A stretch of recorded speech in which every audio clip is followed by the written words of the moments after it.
Hey everyone, so the week is almost over and I'm extremely exhausted. Per usual, nothing new there, but just been kind of feeling overwhelmed, anxious, depressed, and just a lot of things on my mind lately. And although I'm going into the career field of being a therapist, I've never really, like, this is the honest moment, I've never been in a true therapy session.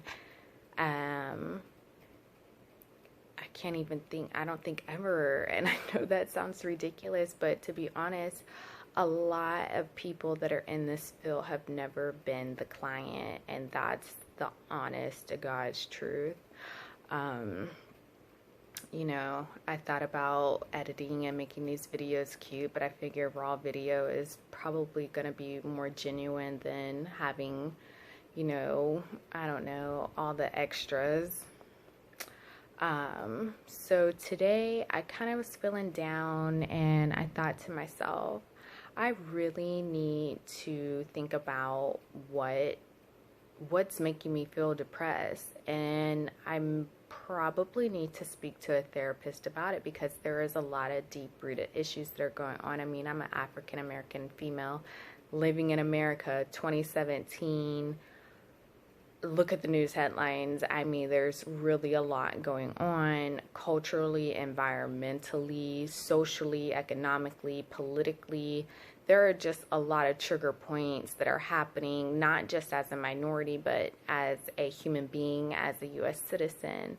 So it started on the thought process of countertransference and transference in therapy.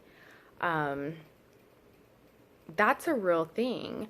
Countertransference, if you don't know, was kind of an ideology of Sigmund Freud, basically saying that, a counselor or a therapist could be in therapy and essentially something that their client or patient says triggers an emotion within them that they haven't actually addressed within their own subconscious. There's a lot of things that are going on that I feel like as a minority female, I am forced to push down and not react to. So then that makes me think that if I have a client, let's say I have two clients. I have one client that fits into the same demographic that I have. There's going to be a point where something that they're going to say is quite possibly going to trigger me. That's going to make me feel like, okay, how do I even address this with this individual when I have yet to address it within myself?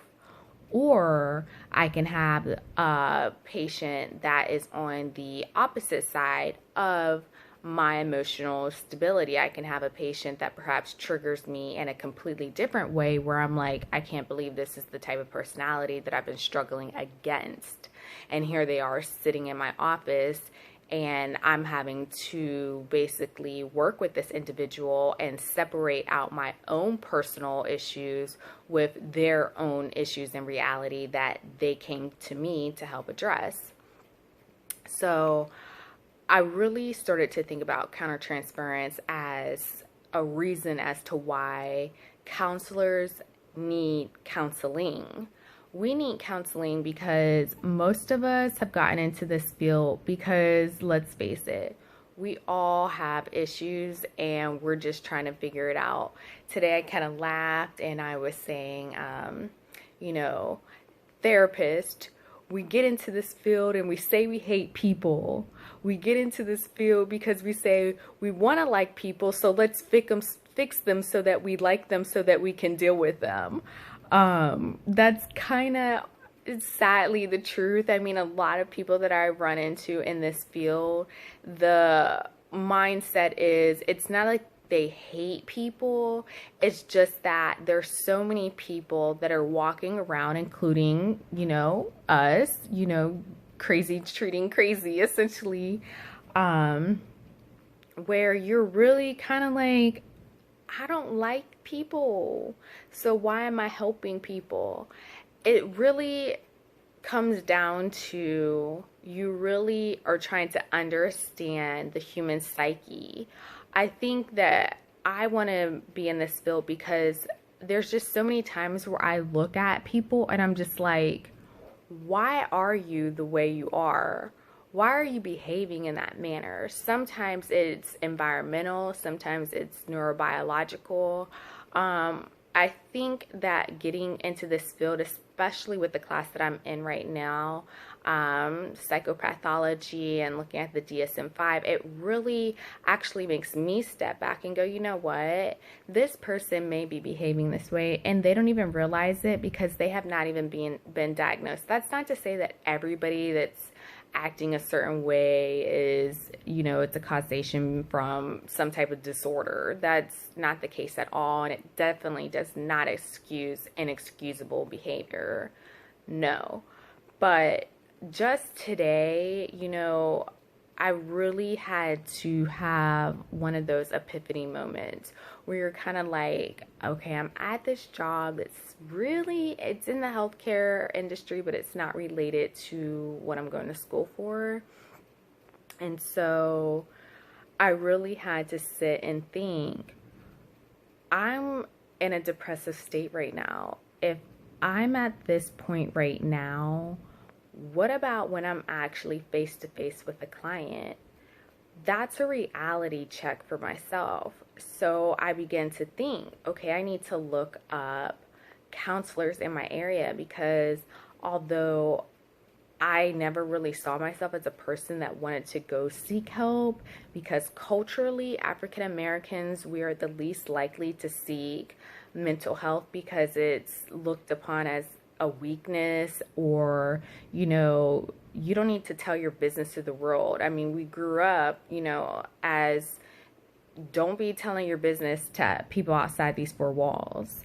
And so having the support of family members saying, if you want to do this, then we're going to support you, I think is really an important part of seeking help for mental health, no matter how old you are.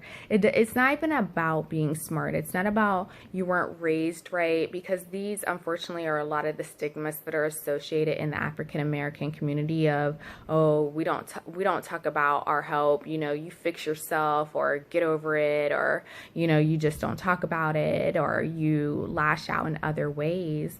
But I just really felt like my depressive state right now, it really made me think about countertransference, and how if I had a client that was in front of me right now discussing the world events and the heightened sensitivity to racism that's going on, how would I try and make sure that I am checking myself to avoid countertransference? Because the last thing I would want to do as a therapist is bring my own emotional instability into a session. So right now I'm in the process of seeking a counselor that's in my area that is a minority, because I find that that's important, because the last thing I want to do is actually explain what is racism, first of all, and the cultural impact that it has on somebody like me. I'm a highly educated Black female, and there's just a different dynamic. I just can't see myself sitting with a white therapist explaining what's going on in my emotions, and then on top of that having to explain why my emotions are the way they are because of my culture. So I figured that in my area it's really hard. I mean, there are just, you would think my program is so diverse that finding an African American female therapist would be something that's easy, but it's not. This is a very much white female dominated field, and unfortunately that's because so many minorities feel that having a mental illness is something that can be fixed within the family, and that it's kind of like taboo. We don't talk about it, we don't address it, we move past it, and we deal with it on our own. But I feel like I'm really at that point where I need to go and seek help from a therapist. And it's been a long time coming. There's been several issues within my own personal life that I've never addressed, where I have unhealthy coping mechanisms and extreme anxiety and depression, and those two things combined has just really created a very unstable Camille. I just right now feel like, you know, seeking help is going to be my best option. So I'm just kind of curious if there's any other people or like that are going through what I'm going through. You know, you're in this field or you are in the process of getting into this field, and have you just never sought out getting a therapist? I mean, I met several people in this field and they've never actually been the client, and I didn't think I needed to be the client to understand this field, and I really still don't believe you have to be a client. But I think when it comes to countertransference and transference, that in order to eliminate that or at least reduce that in your sessions with your clients, that seeking the assistance of a counselor should be something that everybody should do in this field. And it's easier said than done to open up, because in the back of my mind, I'm going to be like, yeah, so you're just going to listen. You're going to make me lead my own discussion. You're going to be like, okay, so how do you feel about that?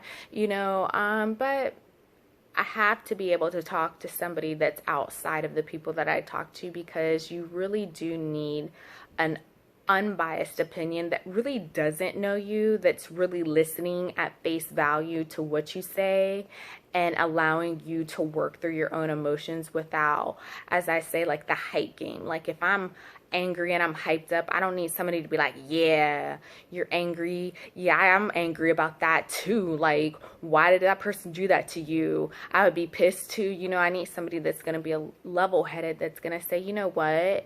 That person, why do you feel like they did it to you, as opposed to if it was somebody else, maybe they would have done the same thing to them.